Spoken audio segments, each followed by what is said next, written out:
Urban conservative. Urban conservative.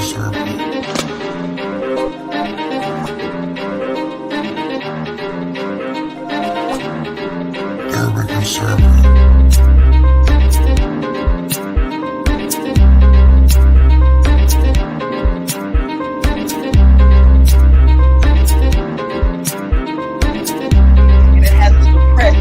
All leads back to control. The government controls what we eat. They control what we think. They control what we feel. And then we wake up one day and be like, damn, I got...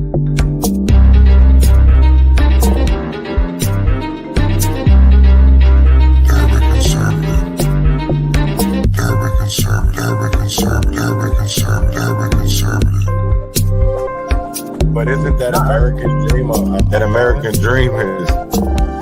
Because there's more people that live that type of fucking American reality.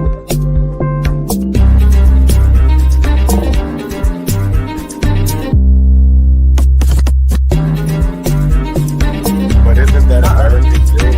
That American dream is. Because there's more people that live that type of fucking American reality. But isn't that American dream? That American dream is. Because there's more people that live that type of fucking American reality.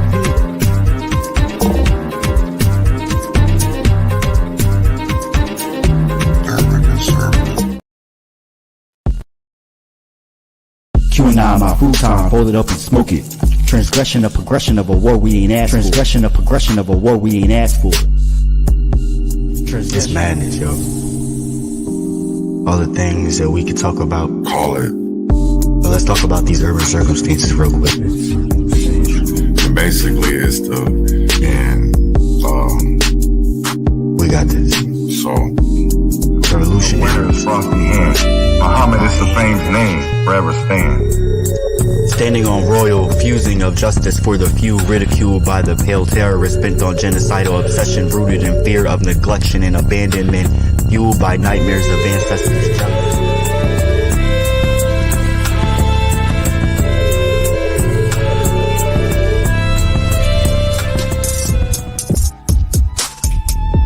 Because at the end of the day, I still want to be able to I don't dislike George Washington. The kind of friends I think our friends should be like my friends. My friends are the kind of friends I think everyone needs. My friends see the things at times I don't see. My friends hate the police.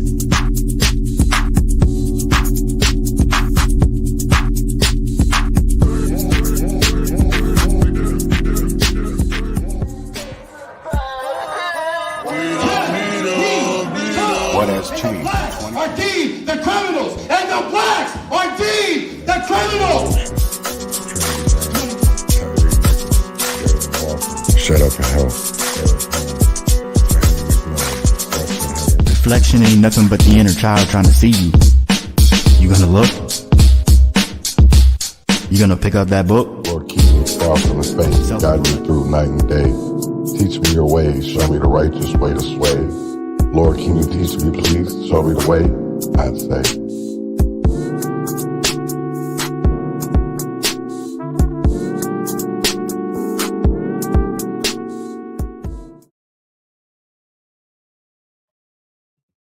Grand Risings, and welcome back to another episode of the Urban Conservative with Chaz Neal. We're excited to have you join us on this journey of thoughtful discourse and community engagement. The Urban Conservative is proudly sponsored by Leon Black Network, an organization committed to promoting transparency, truth, and accountability in our media landscape. Here at the Urban Conservative, our mission remains steadfast to bring you the latest news directly from the streets, addressing critical topics such as gun violence, crime, politics, and perhaps most importantly, exploring solutions to the profound challenges our communities face. As we embark on this third season, the focus is clear. It's time to actively contribute to the transformation of our communities for the better. How can we achieve this? The answer lies in a multifaceted approach that starts with reconnecting with our core family values. Strengthening our sense of community is paramount. Fostering bonds that transcend the barriers that often divide us. Moreover, it involves embracing our foundational roots, recognizing the historical and cultural threads that weave through the fabric of our society. In this season, we're calling for more than words. We seek action. It's a plea to move beyond mere rhetoric and engage in tangible, impactful initiatives that contribute to positive change. The time for empty words has passed. Now more than ever, we need to put our convictions into action. Together, united by a common purpose, we can make a substantial and lasting difference in the well-being of our communities. So join us on this journey as we explore not only the challenges, but also the opportunities for growth and progress. Together, let's turn our shared vision for stronger, safer, and more connected communities into a reality. Thank you for being a part of the Urban Conservative with Chaz Neal, a platform dedicated to fostering change and making a positive impact on the world around us. Shut up and help. Good morning, good morning, good morning, good morning, good morning, good morning, good morning. Excuse me. This morning, I wanted to talk about solutions, and I wanted to talk about violence. But first I like to talk about everything, just not politics, not just violence, not just, politics, Democrats, Republicans. I like to talk about a lot, so to actually educate my community. And I wanted to talk about literally what was going on with the weather, primarily, because we had some pretty impactful things happen over the weekend, with snow, with wind. I know here living in Minnesota, yesterday we had wind gusts up to 45 miles an hour. But I wanted to get into, let's start off in California first. And this is Donner's Pass in California. And they got over a foot of snow just that quick. And luckily some people were able to get off the roads, others weren't. But I want people to see this, and then I'm going to go into another story too as well. So here we go.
And they got over a foot of snow in amount of time.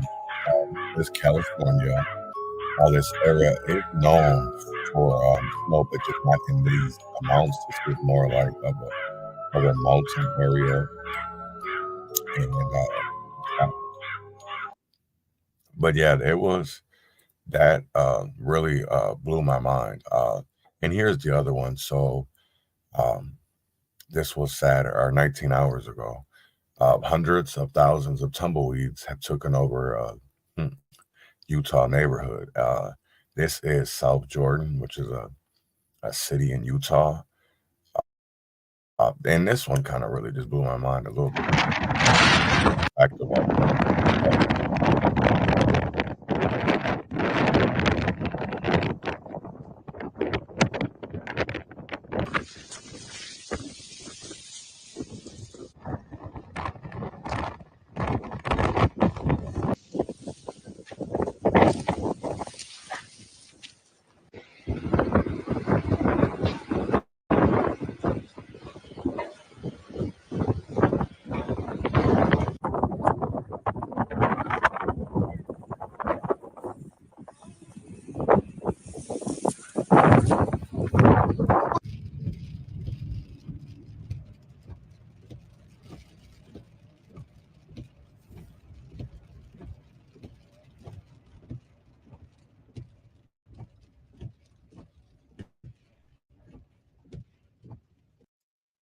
So yeah, as you can see, there was some pretty dramatic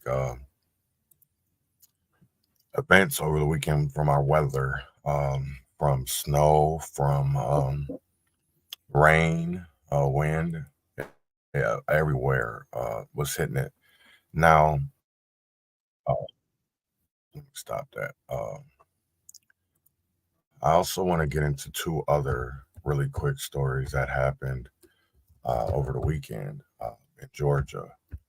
One was at the Six Flags,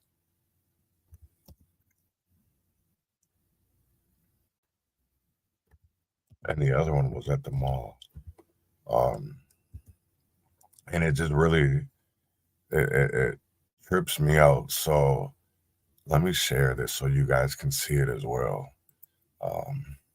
So as you see, fight breaks out at the opening day of Six Flags in Georgia, ending with police shooting a 15-year-old. This is okay. We're not going to get into all that. Police say they were called after they received reports of 500 to 600 people were running and fighting at the park. The park then cleared out and the fights continued outside of the park. Police say this is when multiple people began shooting. Police got involved in the shooting and hit a 15-year-old who allegedly had a gun. He is in critical condition. It is incredibly disappointing that our community is disrupted at public events throughout the region by groups of underage youth. Six Flags said in a statement, "We join our community in the Atlanta region in our commitment to safety and security. We won't put up with that type of activity here." So let's get into the video because it was crazy. Let's play it.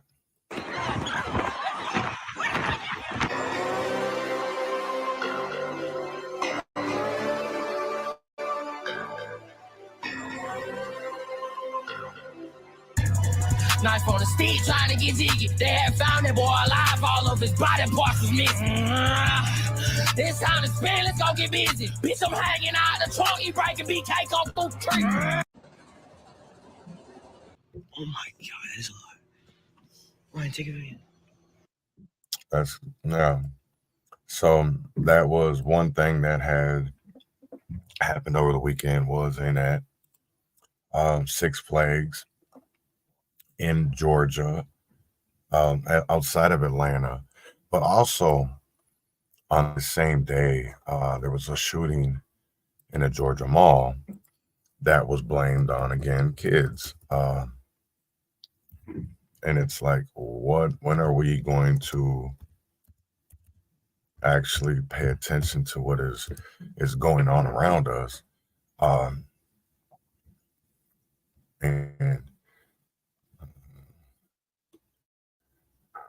let's see if I can.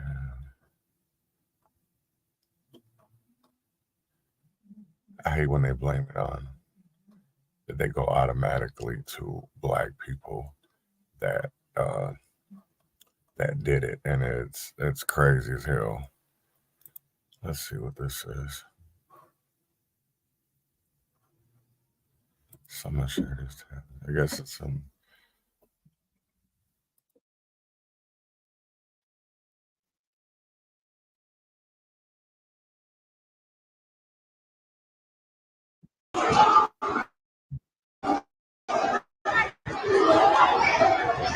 So this is the shooting. Again, kids.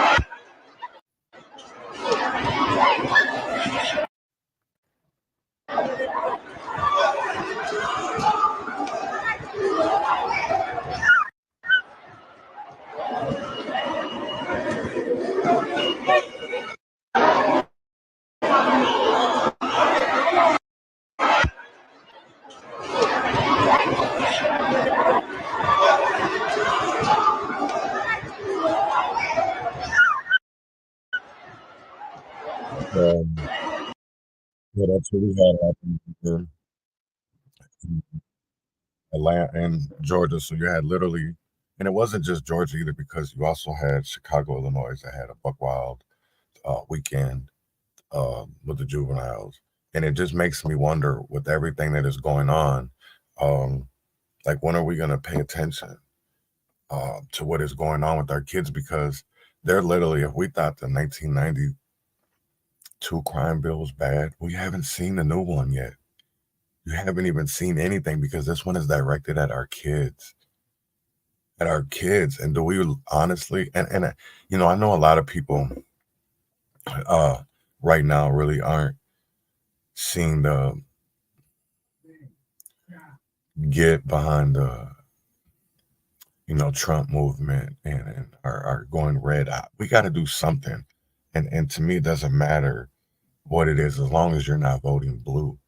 Uh, we do need to do something else, because at the end of the day, our communities are suffering, and they're suffering because people say they care about our communities, and they really don't, because to them it's just a money grab.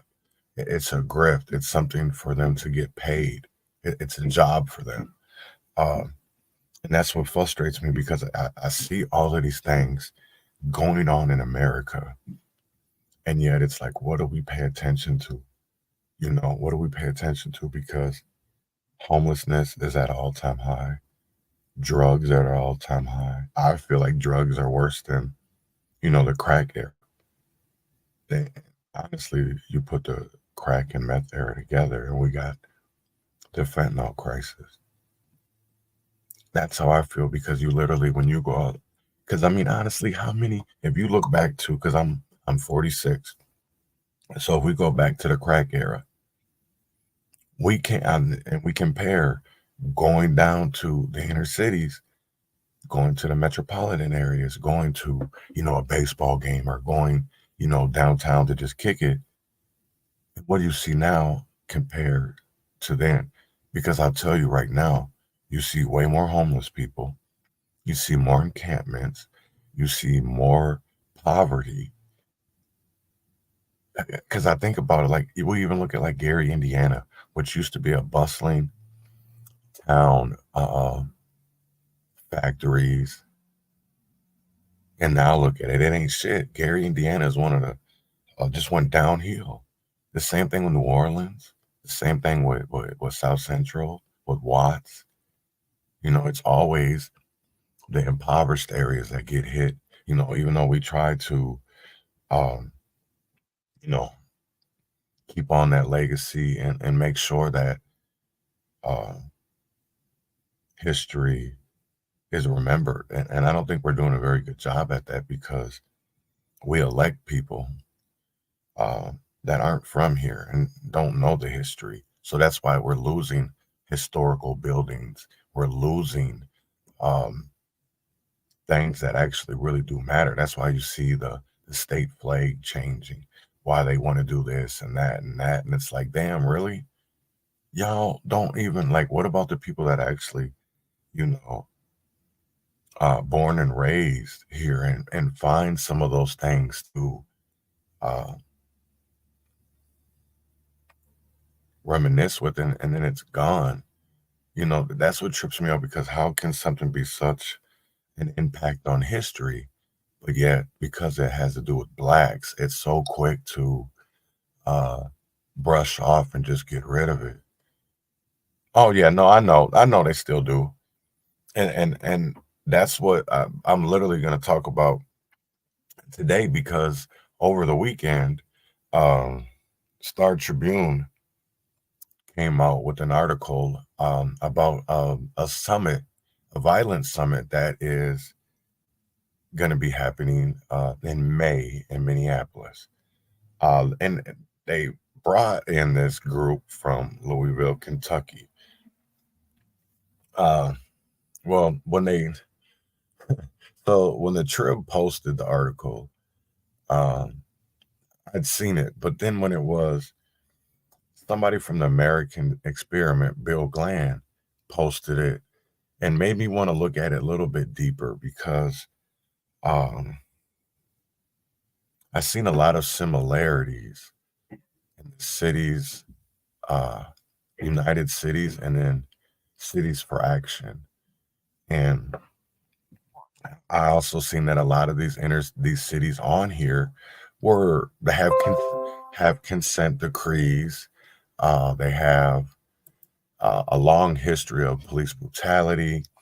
They have a long history of community violence. And then I'm like, damn, okay, so what has changed in any of this? Like, why do we continue to do programs that don't work? Right? And then you come to find out that these nonprofits are tied to political money, politics. Because, and that's why, you know what, let me be quiet and just let me show y'all exactly what I'm talking about. So this is about a minute and I want you guys to see this video. So this is Cities United. This is from their 2022 convening recap or some shit. Oh, no, this isn't the one I wanted to see. Damn it. Hold up. Let's go back because actually, you know what? I will play this one first and then I will find the other one. So let's play.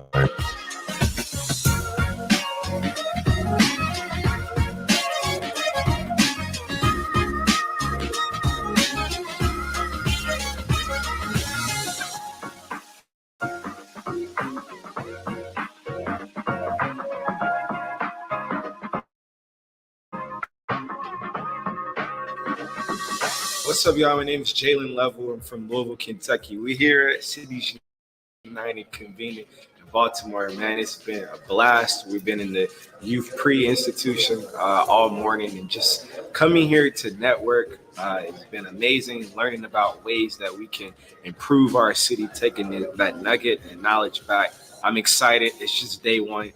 We're going higher throughout the week.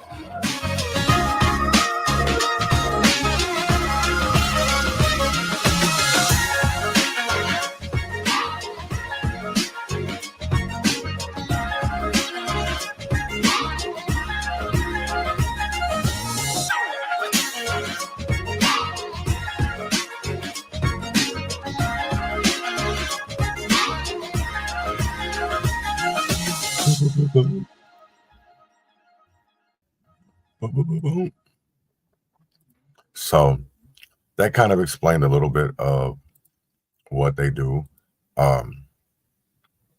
Here's the actual video that I wanted to show. So let me set this up. Boom, boom, boom, boom, boom, boom, boom. All right.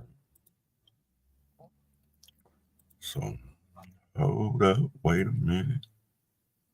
Let me put some pep in here. All right, here we go. Now let me be quiet.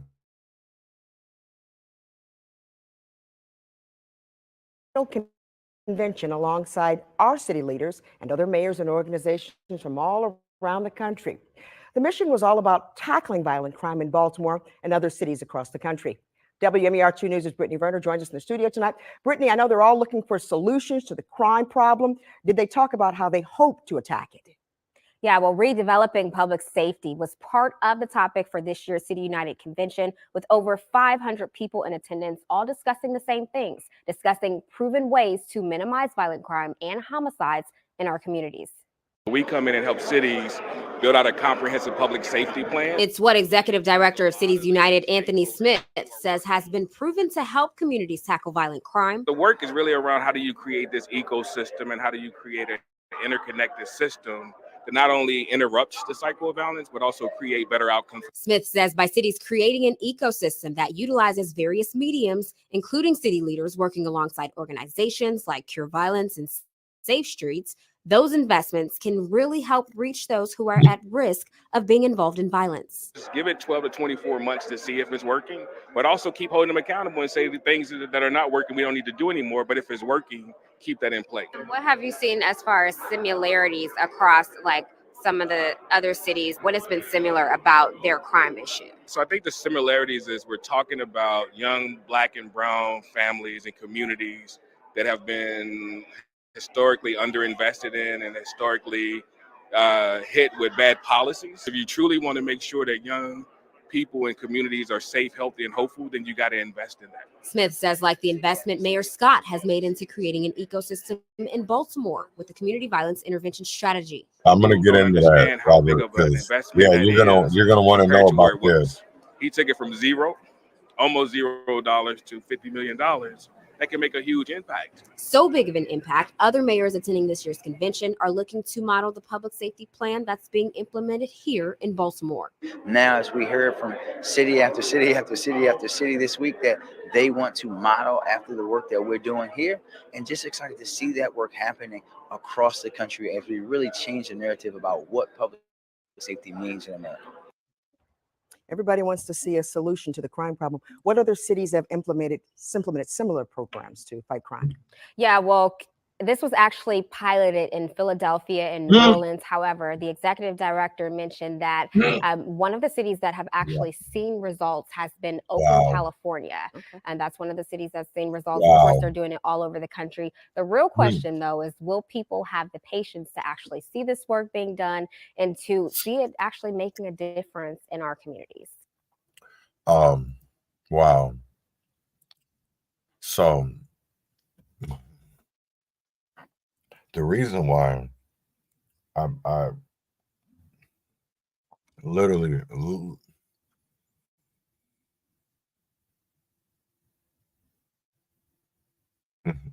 see, we're initially led to believe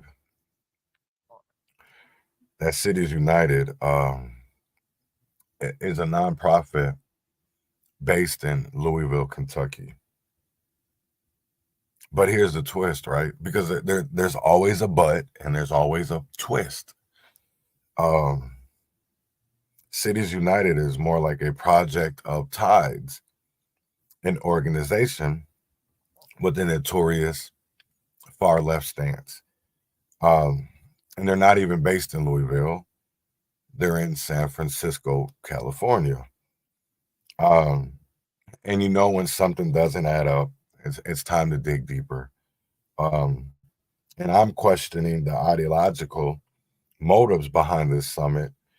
Is it really about reducing crime, or is it about pushing a hidden agenda? And that's for me of where I started to look at deeper, right? Because you look at a lot of these cities that are affiliated with this safe streets, and you do see Minneapolis, you see St. Paul, and actually, you know what? I'm gonna just read you the list because there isn't a lot, so just be patient with me, right? Because it's gonna take me about a minute or two, but I want to read all the cities. So you have Akron, Ohio, Allentown, Pennsylvania, Anniston, Alabama, Auburn, Washington, Baltimore, Maryland, Baton Rouge, Louisiana, Beaumont, Texas, Birmingham, Alabama, Bellagio, Alabama, Boston, Massachusetts, Brooklyn Park, Minnesota, Buffalo, New York, Camden, New Jersey, Chapel Hill, North Carolina, Charleston, South Carolina, Charlotte, North Carolina, Charlottesville, Virginia, Chester, Pennsylvania, Chicago, Illinois, Cincinnati, Ohio, Cleveland, Ohio, Colony, Alabama, Columbia, South Carolina, Columbus, Ohio, Dallas, Texas, Denver, Colorado, Detroit, Michigan, District Heights, Maryland, Dothan, Alabama, Durham, North Carolina, East St. Louis, Illinois, Eatonville, Florida, Evanston, Illinois, Fairmont Heights, Maryland, Flint, Michigan. Rest in peace, Eric Mays. That man was a godsend, man. If you don't know who Eric Mays was, go look him up. Because he really made me, as somebody like that, and that's what made me the type of politician I would actually get behind, is somebody that actually, when they say by any means necessary, that they mean it, and they live that shit. Forest Heights, Maryland, Fort Deposit, Alabama, Fort Wayne, Indiana, Franklin, Alabama, Gainesville, Alabama, Gary, Indiana, Grambling, Louisiana, Grand Rapids, Michigan, Greenville, Mississippi, Hampton, Virginia. That's where Allen Iverson, Harrisburg, PA, Hayneville, Alabama, Hobson City, Alabama, Holly City, South Carolina, Houston, Texas, Indianapolis, Indiana, Jackson, Mississippi, Jackson, Tennessee, Jacksonville, Florida, Kankakee, Illinois, Kansas City, Missouri, Knoxville, Tennessee, Lansing, Michigan, Las Vegas, Nevada, Lexington, Kentucky, Lisbon, Alabama, Little Rock, Arkansas, Long Beach, California, Los Angeles, California, Louisville, Kentucky, Lynchburg, Virginia.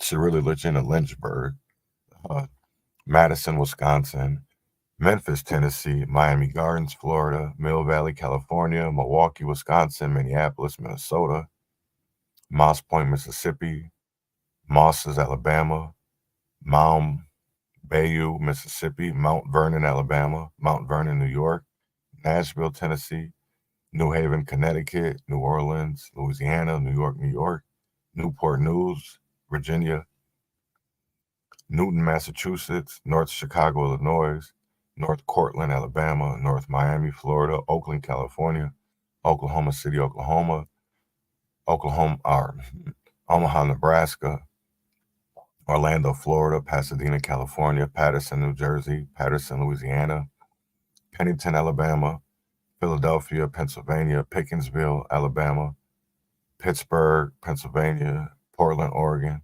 Portsmouth, Virginia, Prairie View, Texas, Pritchard, Alabama, Providence, Rhode Island, Richmond, Virginia, Riviera Beach, Florida, Rochester, New York, St. Paul, Minnesota, Salisbury, Maryland, San Antonio, Texas, Savannah, Georgia, Seat Pleasant, Maryland, Seattle, Washington, Shaker Heights, Ohio, South Bend, Indiana, Southfield, Michigan, Spencer, Oklahoma, Springfield, Illinois, Statesboro, Georgia, Stockton, California, Tacoma, Washington, Tampa, Florida, Tuskegee, Alabama, Union City, Georgia, University City, Maryland, University Park, Illinois, Washington, D.C., West Orange, New Jersey, West Palm Beach, Florida, Wilmot, Arkansas, Yazoo City, Mississippi, and Yonkers, New York.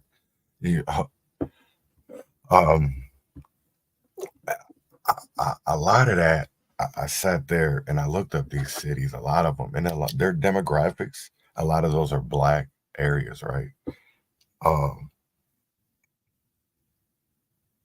But then it made me wonder how long a lot of these cities have been in these programs.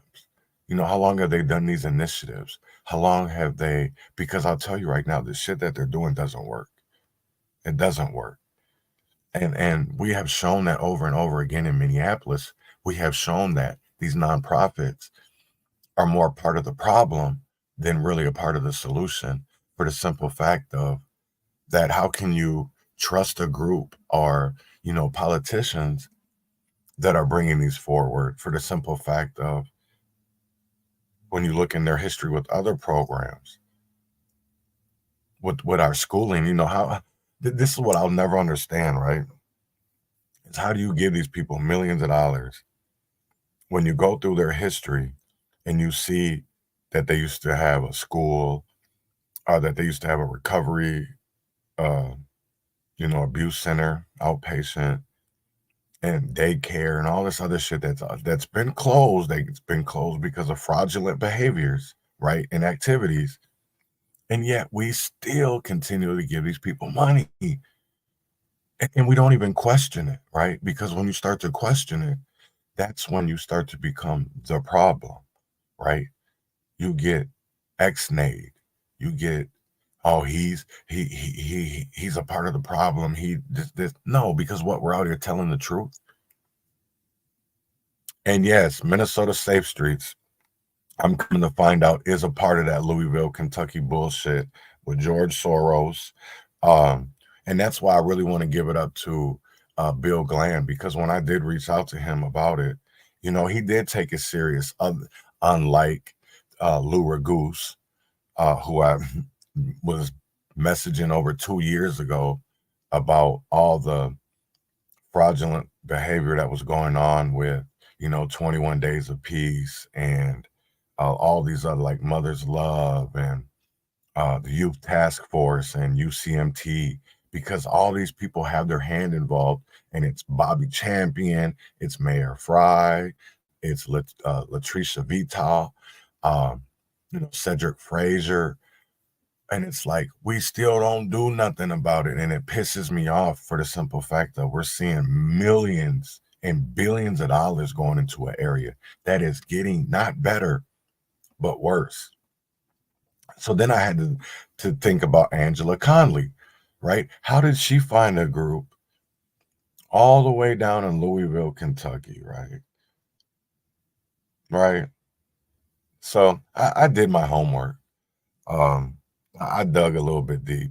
So I seen the connections, and I'm going to talk about that because Bill Glenn is doing an investigative report on this. And because I was astonished that I don't even know really too much about George Soros. I know that he does do a lot of things, I guess, that are involved politically. He's a left-minded, you know, wants to, I don't know, weirdo, right? But so I'm starting to see that he's behind a lot of it. And then I'm starting to see that it might be black-led, but it's not led by Black people. These are all initiatives that people who do not come into our communities and that want gun violence control measures, because we got to think about it. We're in an election year, right? Right? Even though May will be after our legislative session, there will be liberal legislators that are going to take advantage of this summit and say, oh, yeah, we'll be behind these initiatives. And then they'll get all this money thrown into the community, right? Because Angela Conley, I see what you're doing. You know what's crazy is you might have and Minneapolis fooled. I'm not fooled.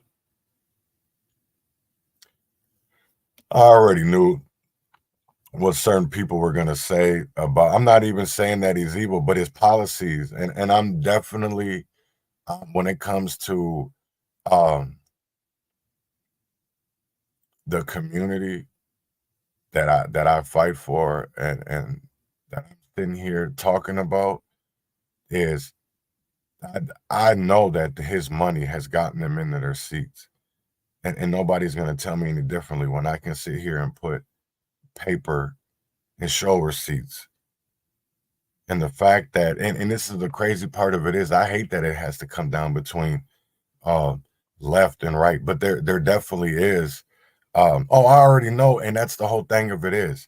And this is what this is about. It's not about preventing crime in our community. It has nothing to do with that. And for me,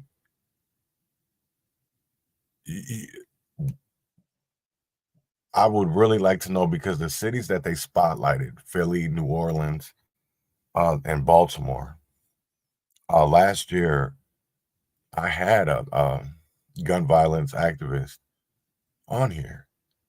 And even now, who he retired and started Stop Killing Us, and is still spotlighting the horrific numbers that Philadelphia has for gun violence, for what is going on in metropolitan areas, even with Chicago, Atlanta, Houston, Texas. So I don't understand it. I see when you start putting all these policies and who is and leading these policies, who's leading these organizations, it's sad as hell to see that it all comes down to politics. And like I said, I don't even know who George Soros is. I've heard his name for years, right? For the last 4 years, that's all I've heard. Oh, George Soros is paying you. Who? I know that there's a people say that's conspiracy theories. I know a lot of what goes on in America goes back to certain families throughout history that still have influence and power till this day. So that for me is,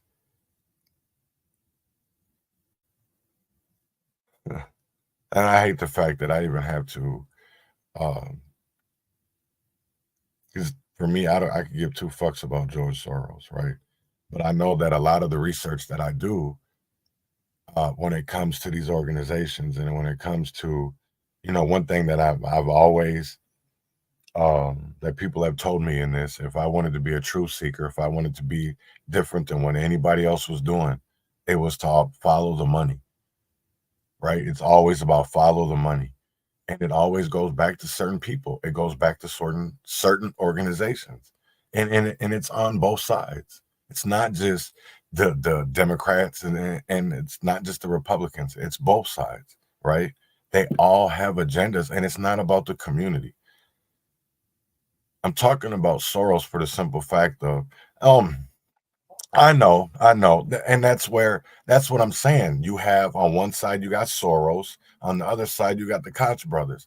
It's, to me, that's why I only brought up Soros for the simple fact of that when you go into these organizations, that's who you see behind them.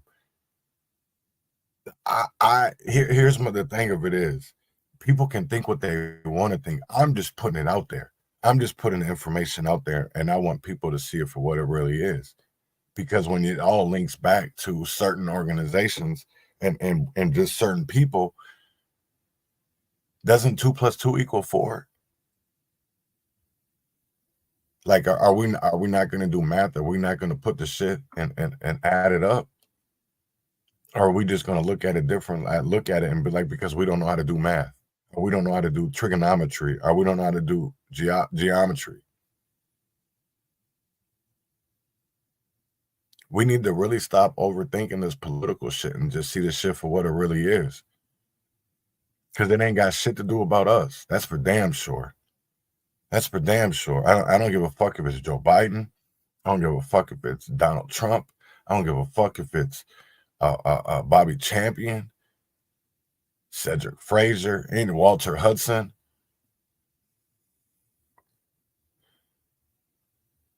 Oh, I'm already knowing. You know what's crazy, Ben? Is I will say it like this, and this is the hard part for me, right?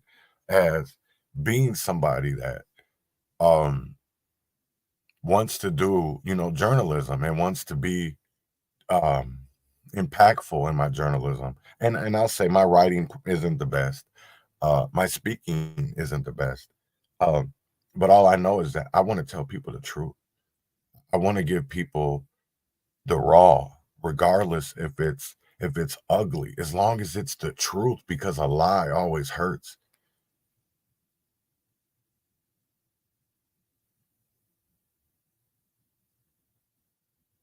Yeah, I do like Kanye. I do like Kanye. I definitely do.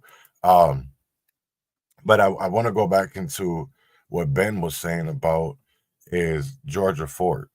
And I will say this is that you follow the money. Follow the money, because Georgia only covers certain stories. She doesn't cover everything, because I literally know for a fact that people have brought her stories and she doesn't cover them because of the simple fact they go at her sponsors. They go at her founders, people that have invested in her. So money talk, bullshit walks. These people are never, and that's where we get. Oh, Cornell West. Okay, I didn't know who you was talking about. Kanye. I don't know. I guess maybe you would have called him Ye. But yeah, so it's like you got to follow the money, and it's even with like the Minneapolis Foundation. I talk so much about these nonprofits, which the Minneapolis Foundation is a nonprofit. It's just bigger. Uh, it's yeah, I don't even know what's right, and no, I do know what's right and wrong, but I don't think our community does, and that's the where we need to educate each other about the differences of what is right and what's wrong, and what do these connections look like, what do they mean, um because when we do talk about pushing a hidden agenda, when you talk about these other organizations that it's linked with, because Cities United network partners include heavy hitters like Every Town for Gun Safety and Amnesty International. We're not just raising eyebrows here. We're asking if this summit is veering into advocating for gun control measures under the guise of reducing crime. And here comes the money talk. Hennepin County is talking about $500,000 for this summit. The big question is this investment really about making communities safer? Are we funding a political spectacle? And because for me, when you look up Amnesty International, that's about immigration, and again, it's not something that I really want to. Oh, I know all about DA Bullock, and it's really odd to me that he's silent on this. It's really, and I've called him out because I know that he's gotten money from the city of Minneapolis. He's gotten money from the state of Minnesota, as well as a lot of these Minneapolis Foundation, the Bush Foundation, and he calls himself a truth seeker. But yet, when it comes to actually covering things that matter in the Black community, because he'll go at VTOM, which okay, yeah, but then it light Felipe. So and I see him getting behind Jason Chavez. So I see him and Robin Wamsley and Shag Ty and Aldrin. So I know he's a DSA guy. So for me, it's whatever. I just know who. Right. Oh, I'm sure. And that's just the whole. People got to see these inner workings, because we did write legislation for this summit to come here last year. So it will be. They'll say that what commissioner isn't gonna be like, oh yeah, gun violence is up, gun crimes are up, and we need to do something about it. So it's again, it looks good on paper. It looks good on paper. But yet when it actually comes to putting these programs and these initiatives into work, right, inside of our communities, they don't work. They don't. And it does the opposite of what it's written to do, right? Because we think about, I was talking to a teacher over the weekend, and I asked them, they've been a teacher for a while, and I asked a few questions, and I said, what do you think is wrong with, our education system? And I said, especially with being that you are on the verge of a strike, soon. Because the kicker was the last time they went on strike and, signed the contract, they literally, before the ink even dried, right?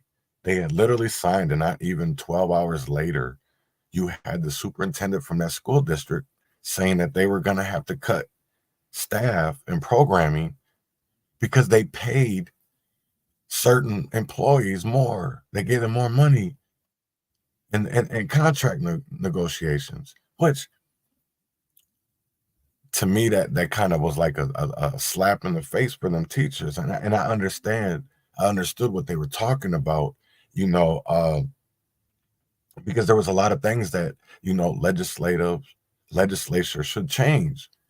And one thing I was like, LIFO. And they looked at me and they were like, you know what LIFO is? And I said, yes, last in, first out. Which hurts Black and brown teachers in Minnesota because we go by a tier system, right? There's tenure. And it's not fair because you have a lot of, in our education system here, you have a lot of teachers that are older. And then when it comes to minority teachers, they're usually the first ones, you know,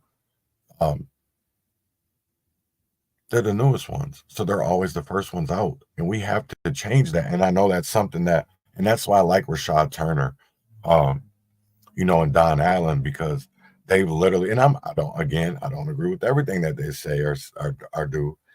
Just like I'm sure they probably don't agree with shit that I say or do. But it's literally, yeah, it is. And until we change that, you said you hit it right on the spot, Robert. It's a lot of old liberal white women. And that's what people don't want to talk about. You know, we talked about, you know, all of these things that they say they're going to better our communities. It only makes it worse. You know, because you're going to have these, I don't even know what group is with the gun group. I know Gifford or whatever her name is. I think that's what Moms on Demand or something.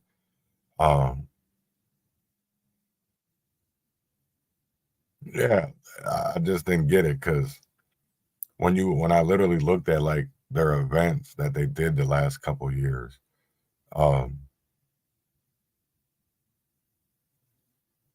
I just literally thought about it. I really did, because we all want safer streets, but should taxpayers be footing the bill for lavish meals? We're talking breakfast, lunches, and what they call heavy whores, whatever appetizers. It's not just about crime. It's about questioning their priorities. Because is crime their priority? Is preventing crime their priority? Or is it, oh, come to Minneapolis and we're going to have these great breakfasts, we're going to have these great speakers, but are you actually solving or preventing anything that is going on in our community? Right? Because it trips me out. I will never understand this as Black people, right? As poor people, why we give a fuck about people's music, right? Or where they come from. But when it comes to words, we care more. But when it comes to these punk ass actions of fraud, of people scamming and brutalizing and traumatizing our communities, we don't say shit. We don't say shit. We don't hold each other accountable. And that's the one crazy thing for me, because I see what Charleston White be talking about when he talks about our community and how a lot of the men in our community are cowards and punks.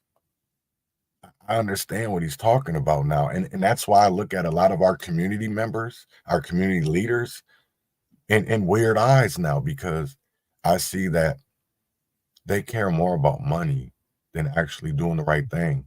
Because motherfuckers will go promote, you know, homeless encampments in other cities, but then they'll forget about the homeless community that they forgot about when there was ordinances written. They didn't go stand up for the community. They didn't go stand up for the homeless and community in Rochester. You know why? Do you want to know why they don't do the things that they do in Rochester that they do in Minneapolis? Because the money. You're not gonna bite the hand that feeds you. That's why you didn't see none of those organizations coming out and speaking out against the homeless ordinance in Rochester. You didn't see the activists, but when it comes down to going to Minneapolis and putting shit together, they're all about it. Because you know why? It doesn't affect where they shit, where they sleep, right? It doesn't affect where they sleep, where they do their shit. But they can go to another community and bring them the resources from the community that they actually live in and take away from that community to bring to another community. Make it make sense to me. Because that same and that's what really confuses me about all of this, man. It's like I get wanting to do the right thing. But is this all about clout and fame and likes and shit? Because at the end of the day, that's all I see a lot of our community leaders doing. It's bowing down and forgetting about the same people you're supposed to be speaking up for. It's the same thing in Rochester. It's the same thing in Minneapolis, St. Paul. You don't see people speaking up for the community. You see people bowing down, all in the name of money, right? Because if money was actually going to solve our issues, wouldn't we already have it? With billions of dollars going into Minneapolis, with billions, right? And I'm not just talking about from state and federal, because even our own community members have put up money to some of these nonprofits that said they were going to help, that they were going to do things in the community to make it better, that we've never seen. I don't get it. I don't get it. I don't understand it. And that's what, for me, bugs the hell out of me.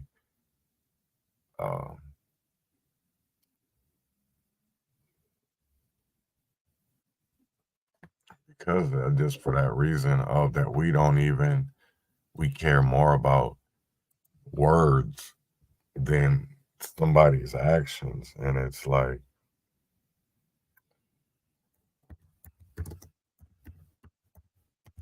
when are we going to care more about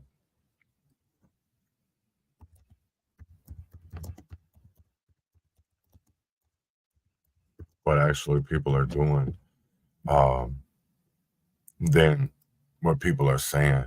And that's what really trips me out. Because I'm going to play this video, and I want you guys to, because it's about an activist that we've talked about before, Mr. Sir fucking Major. Hi, this is Hank Haney, Tigers' former coach, and you can get the new 2020, this house made headlines in connection to activists turned alleged fraud Sir Major Page. Neighbors say since the house was abandoned, it's been set on fire and become a hot spot for squatters and looting. 13 ABC's Willie Danley getting some actions and answers in this week's Neighborhood Nuisance.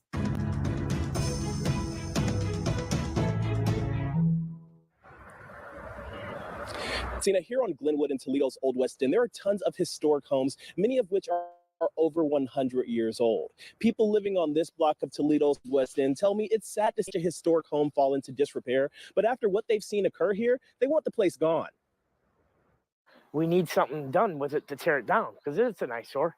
This house on Glenwood Avenue in Toledo has been a problem spot for neighbors long before it was abandoned. The home was purchased by Sir Major Page, the activist who allegedly used money from his Black Lives Matter of Greater Atlanta charity to purchase the house, among other things. Marcus Busticker lives next door. His mom was home when Page was arrested at the property in 2020. It scared the crap out of my mom to see the FBI. We get it, they're doing their job, but to see it active in action, it scared her because she was watching TV.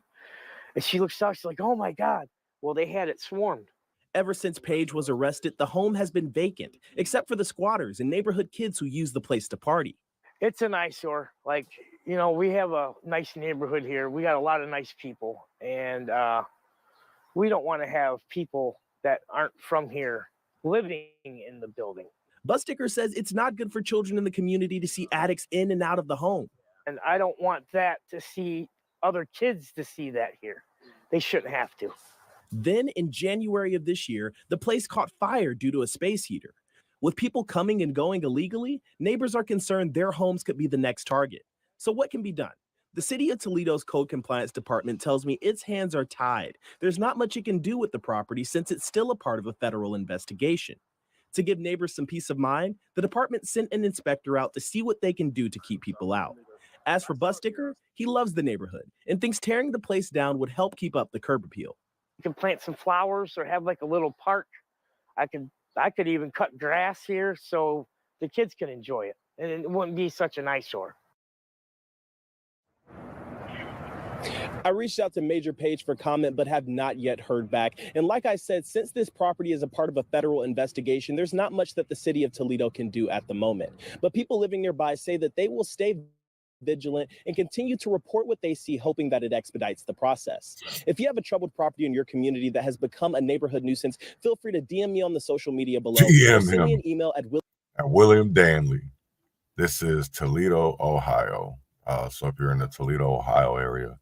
But yeah, that was something that really, it blows my mind of what we will allow in our communities as Black people, right? But we get mad over words. And I had to, and I've said things before, right? Because, so I don't know. He's got me blocked. I don't care. But it trips me out because Isaiah Washington, the disruptor, is made a statement. And it all has to do with some HBCU party that went on at the White House with Kamala Harris.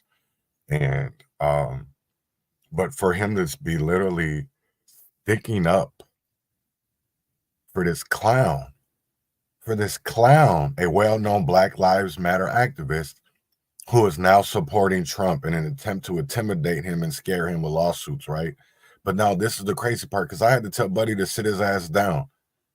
And I'm going to play the video to see what the sexy red.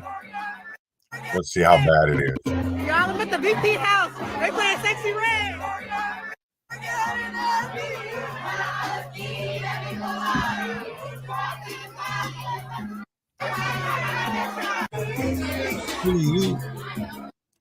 Y'all, I'm at the VP house. They playing So Sexy they was Red. at Kamala Harris' house.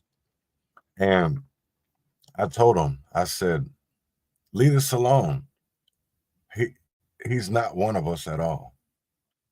George Floyd's death on Facebook. So let's play it. Sir Major Page indicted for fraudulently fundraising off of George Floyd's death on Facebook for his own personal gain. Now, we as Black people will get mad. Yeah, I seen that April is, yeah, he goes to trial in April. And but get mad over some over fucking music. Over music, but we don't get actually mad because and this is the crazy thing for me that gets me pissed off, because it's a fucking election year, right? That's the whole reason.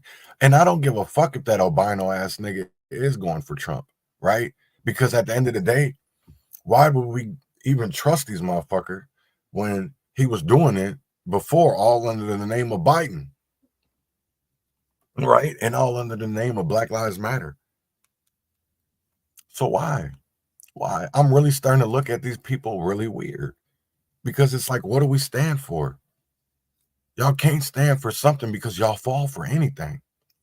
You literally fall for anything. And to literally stick up for a man who cares, who says he's about his community, well, go clean up the house that you left there, sir. Are you not allowed to go over there because of you have trial and you're still under federal investigation for wire fraud, for embezzlement?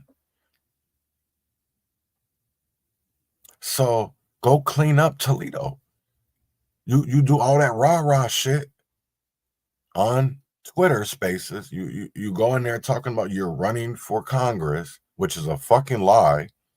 because you're not on any of the Ohio, you and that weird ass nigga re-ups, gay ups, whatever the fuck you want to call. You know what's crazy is, I just thought about this. Y'all probably part of the Black Brotherhood. That's what it is. Y'all gay bros. Gay bros. Y'all part of that gay bros, platonic boyfriends type shit, right? Ops. Right? Like, I don't even understand that shit. These people are weird, man. And that's why I honestly feel like we never going to get anywhere, for the simple fact of everybody that is so-called a leader, so everybody that is so-called a politician who says they're for our community, when you dig deeper into them, they're not. You see that they've been doing fraudulent shit with these nonprofits and these black churches, and yet we don't say shit because they say they want to better our kids' education. Why would we let them anywhere near our kids' education when all they have done is fuck our kids over and over and over again? They've had charter schools closed, right? There was one just closed just recently in Minneapolis over north, right? And was in debt up their ass. And it's like, when the fuck are we going to speak up and say something? When? So are we going to wait? Because when is the right time? Are we going to wait till our kids are really suffering and then we're going to finally say something? Because it really trips me out how these niggas will go over some words. And then I'm talking about everybody, man. I'm talking about Mark Carter. I'm talking about all these niggas out here that are you saying you're fighting for our community, right? You're fighting for our communities, but what are y'all really fighting? That's what is this about Democrats? Is this about how many people you can flip to be a Republican? Because doesn't the scamming, doesn't the trauma that has our communities continually go through with these organizations, with the lying, with the pandering? I don't get that. What do people really into this for? I will never understand that, because it's like anybody that we bring to the table always has some bullshit. And then the people that are actually doing really good shit, you have our mayor or our elected leaders shit on them. We've seen that over and over with our Black city staff that are actually doing great work, and all because they won't bend to their system and maybe they speak out when fucked up shit is happening, and yet they're seen as the bad guy. They're the ones that shitted on, and then yet we don't even go to bat for them because we continually allow the MAKs to continually do what they do. The Heather Johnsons. It really trips me out. That's why I really don't follow anybody in Minneapolis anymore. I think a lot of this shit is a joke. And basically, I do my own shit. I literally do my own shit. I do my own shit. Because I can't stand the fuckery. Don't sit out here and say you fighting for our community when you ain't doing shit. You ain't doing shit. All you're doing is getting a little grant money. You're not speaking about the things that really matter in your community. And then I finally get why these people, oh, politics really ain't. No. Politics is your thing. You just get paid to be quiet. You get paid to be quiet. And when they need you to do something, you do it. Right? I see how all this shit goes, man. And people just, instead of, they get mad. Instead of trying to have a thoughtful discussion, a discourse, They get upset instead of just saying, you know what? You're right. You're right. I got to take care of my family. I got to take care of my family. You know, I don't want to be living like that no more. But what about everybody else, the people that you say you're fighting for? Because your few might be okay, but what about the rest of the community? Stop saying that you're fighting for everybody. Because I'll tell you like this: Minneapolis, Rochester, Otana. I literally can send you. I can show y'all my inbox. My inbox. And that's why it pisses me off, and that's why I go so hard on these community leaders, right? Because stop saying y'all are doing something when you're not, when you don't give a fuck about the people in your community. You don't give a fuck. And I mean that. And stop saying you're people of God, because you're not. God don't like ugly, and y'all ugly as hell right now. I mean that. Stop saying y'all are men of God, because you're not. You're not. You're not men of God. You're not. You're not. So stop using that shit. Stop using that. Because I'm going to tell you right now, I'm coming. I'm coming. Rochester, I'm coming.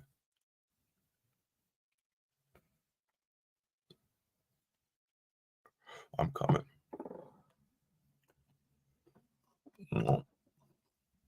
As soon as I get these data requests back from the city of Rochester, and I can dig through these contracts, and with the Rochester public school system, and I can dig through these contracts, I'm going to show people of how much y'all been getting from who, and why y'all ain't doing shit for the community, and why y'all only do the things that you're allowed. You don't do the things you want to do. You do the things you're allowed to do. There's a difference. You're allowed to do certain things, because when it comes to speaking up for your community, they tell you to sit your punk ass down and shut the fuck up. And that's what they do. They sit down and they shut the fuck up. Because at the end of the day, they got to get paid, because they just bought that new house.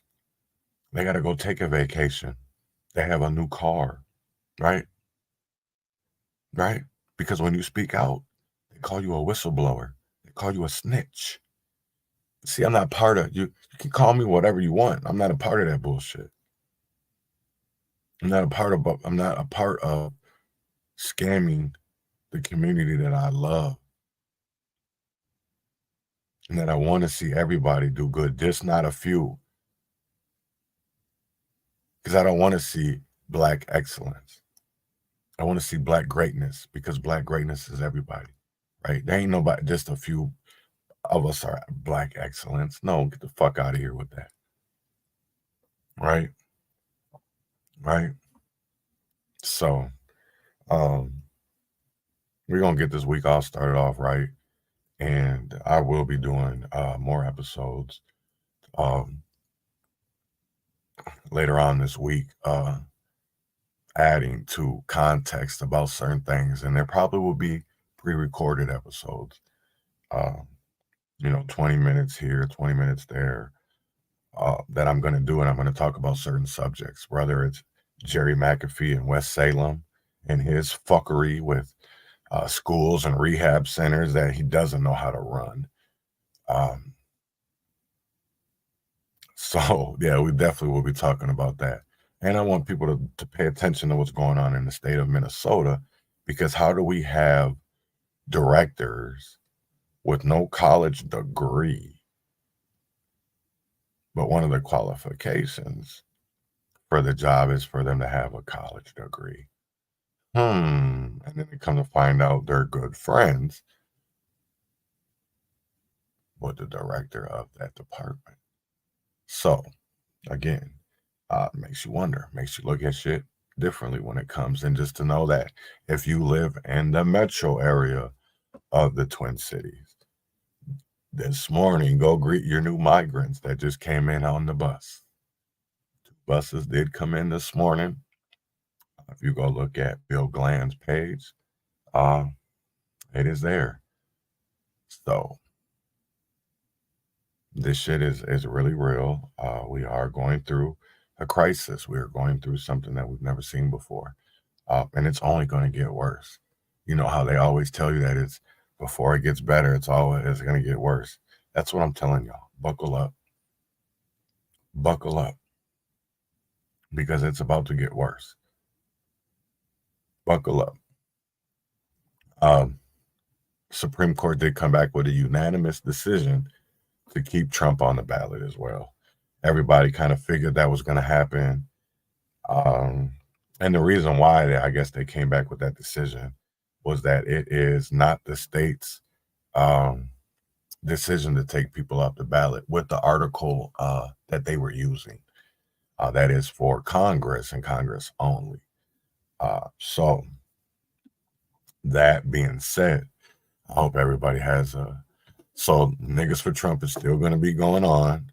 So he ain't off the ballot, even though Nikki Haley won DC last night. So everybody buckle up because the shit's only going to get rougher. Win or fail, freedom or jail, heaven or hell. Wish me well. Y'all have a great one. Urban conservative.